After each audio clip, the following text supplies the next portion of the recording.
comité éthique, ça sert à rassembler des gens qui vont discuter des éléments qui sont contenus dans la charte. Une charte, c'est un document qui a été travaillé, qui a été validé par la Fondation Notre-Dame. La charte éthique, elle est composée d'un préambule qui exprime l'expression, la vision que nous avons de la démarche à caractère éthique, où placer son argent, quels critères est-ce qu'il faut prendre en compte. Et la charte n'est pas un document de 200 pages, hein, c'est 4 pages, mais qui présente les éléments essentiels qui guident l'action, la démarche. Alors le gérant, le comité le rencontre une fois par an, hein, en l'occurrence la société Mescart, mais il y a aussi un travail qui se fait par le biais des comités de gestion qui se tiennent à la maille de tous les 3 mois à peu près. Et à ce moment-là, le gérant rend compte de sa gestion, de la partie action, de la partie obligation, de l'état du marché. Et là, c'est un groupe plus restreint qui dialogue avec le gérant à ce moment-là dans une approche plus fine, alors que le comité éthique, lui, a plus de recul, évidemment, sur une année dans son dialogue avec le gérant.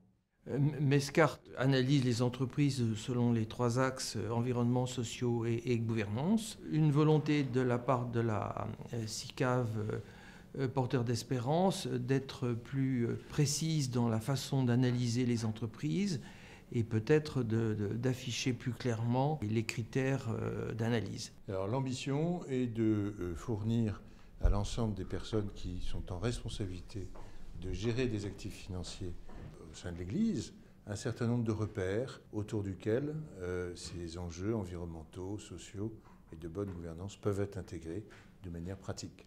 Je pense qu'elle peut le faire avec beaucoup de force et de légitimité parce qu'elle est experte en humanité, d'une part, et deuxièmement parce qu'elle peut s'appuyer sur une conception anthropologique de l'ensemble des dimensions de la vie de l'homme.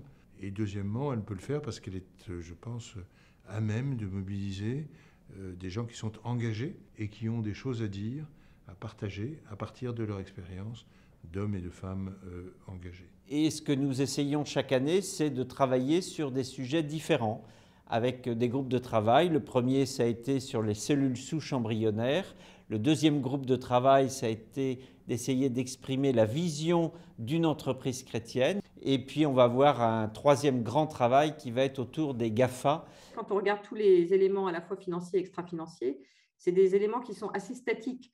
Et ce qu'on voudrait encourager, nous, au comité éthique, c'est que ces entreprises sont regardées de manière dynamique et est-ce qu'elles progressent ou au contraire, est-ce qu'elles régressent sur tous les critères que l'on regarde. L'idée, c'était vraiment de donner un axe plus qualitatif et plus dynamique au-delà des critères financiers et extra-financiers que nous avons définis, suivant les 5 principes de la charte.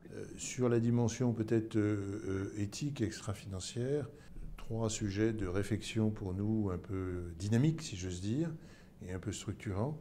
Le premier, c'est comment intégrer, au-delà des fameux critères ESG, la dimension d'impact. Le deuxième, c'est peut-être de formaliser la manière dont les entreprises qui sont dans notre portefeuille se positionnent par rapport à la lutte contre le réchauffement climatique. Troisième chose, c'est peut-être de réfléchir de manière plus active pour nous à un immense sujet d'éthique sociale, tout aussi important que l'environnement, qui est celui que pose le développement du numérique et de l'intelligence artificielle dans la vie économique et dans tous les compartiments de la vie sociale.